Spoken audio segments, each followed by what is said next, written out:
Hola, hoy vamos a meternos de lleno a analizar dos puntos de vista muy diferentes, bastante críticos, que están dando que hablar en Internet sobre cómo se está construyendo la identidad de los niños y niñas a día de hoy.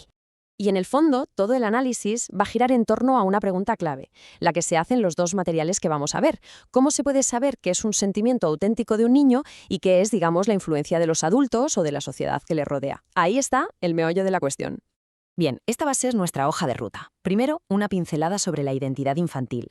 Después, nos zambulimos en la primera crítica con el caso de Luan. Luego, saltamos a una teoría mucho más grande sobre una posible agenda cultural. Veremos a quién se señala como responsable y, para terminar, qué peligros se supone que entraña todo esto. Venga, pues vamos al lío. Lo que vamos a hacer aquí es presentar de la forma más neutral posible los argumentos de dos fuentes de Internet que, la verdad, se preguntan y cuestionan cómo se está moldeando la identidad de los más pequeños en la actualidad. El enfoque que vamos a seguir es ir de lo pequeño a lo grande. Empezaremos con una historia muy personal, la de una familia en Argentina, para luego abrir el foco y mirar una teoría que habla de cambios a nivel de toda la sociedad, de toda la cultura. Bueno, pues la primera crítica se centra en la historia de Luan.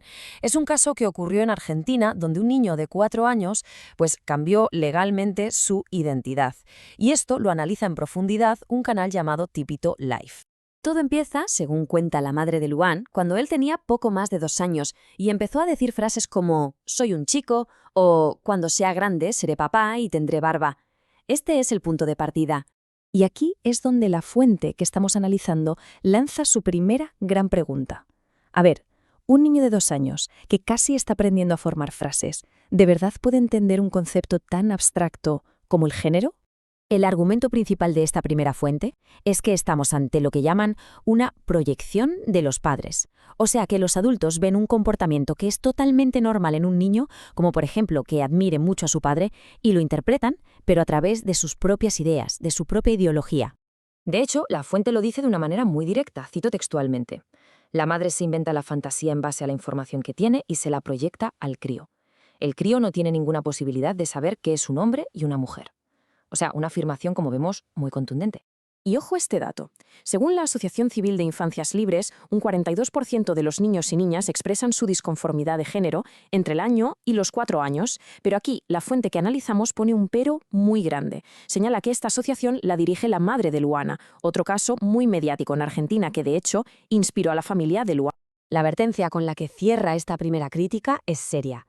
Dice que este camino, que a menudo es apoyado por la familia y el colegio, podría acabar llevando a intervenciones médicas que ya no tienen vuelta atrás, como los bloqueadores de la pubertad y eventualmente la esterilización. Vale, pues dejamos el caso concreto y pasamos a la segunda crítica, que le va la mira. Ya no hablamos de una familia, sino de un posible fenómeno social. Aquí vamos a ver el argumento del analista Santiago Armesilla, que habla de normalización cultural.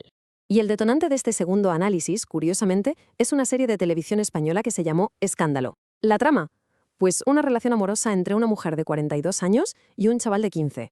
Para explicar lo que cree que está pasando, esta fuente usa una idea llamada la ventana de Overton. Es una teoría que, para que nos entendamos, dice que el marco de lo que la sociedad considera aceptable se puede ir moviendo poco a poco. Y la acusación aquí es que esa ventana se está moviendo a propósito para que entren ideas que antes nos parecían impensables.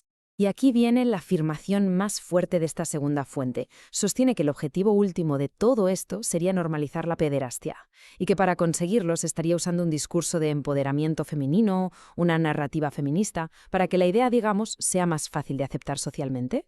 Muy bien, y ahora, ¿quién está detrás de todo esto? Vamos a ver cómo estas dos críticas, aunque una mira a lo pequeño y otra a lo grande, acaban señalando con el dedo a grupos y personas muy concretas. Y esta comparativa lo deja bastante claro. La primera fuente, la del caso Luan, apunta a un nivel micro, a los padres que proyectan sus ideas, a grupos de activistas, a profesores de la escuela pública o a psicopedagogos. La segunda, en cambio, apunta a un nivel macro, los grandes medios de comunicación, organismos mundiales como la ONU o la OMS e incluso a ideólogos en el mundo académico. Es más, la segunda fuente hasta dibuja una especie de cronología histórica. Dice que las raíces de esto estarían en los años 30 y 50, con investigadores como Alfred Kinsey o John Money, de quienes afirma que hicieron experimentos muy polémicos. Luego da un salto a 2009-2010, mencionando unas guías de educación sexual de la ONU y la OMS, y concluye que todo esto desemboca hoy en día en legislaciones nacionales influidas por la famosa Agenda 2030. Y con esto llegamos a la parte final, los peligros. ¿Qué es lo que está en juego según estas dos críticas?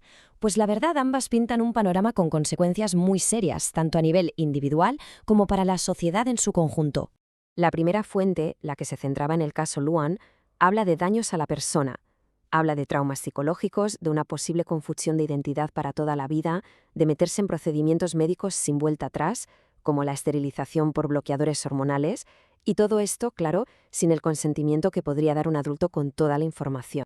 Y la segunda fuente, la que ve una agenda más amplia, pues eleva la alerta a nivel social. Advierte sobre la normalización de la pederastia, la destrucción del modelo de familia tradicional, la creación de personas más aisladas y centradas en el consumo, y en general de una pérdida de los límites morales y éticos. Para terminar de entender la idea de la primera crítica, esta cita es perfecta, creo yo. Dice: hacen una proyección de lo que creen que es un hombre o una mujer. Esa es información que tienen los adultos, el niño no la tiene. Deja muy clara esa diferencia entre el mundo mental de un adulto y el de un niño. Y cerramos este análisis dejándoles con una pregunta en el aire para reflexionar. En este mundo donde las normas cambian tan rápido, ¿dónde está exactamente la línea que separa el apoyo a la identidad de un niño de la imposición de una ideología de adulto? Ahí que era la pregunta. Gracias por habernos acompañado.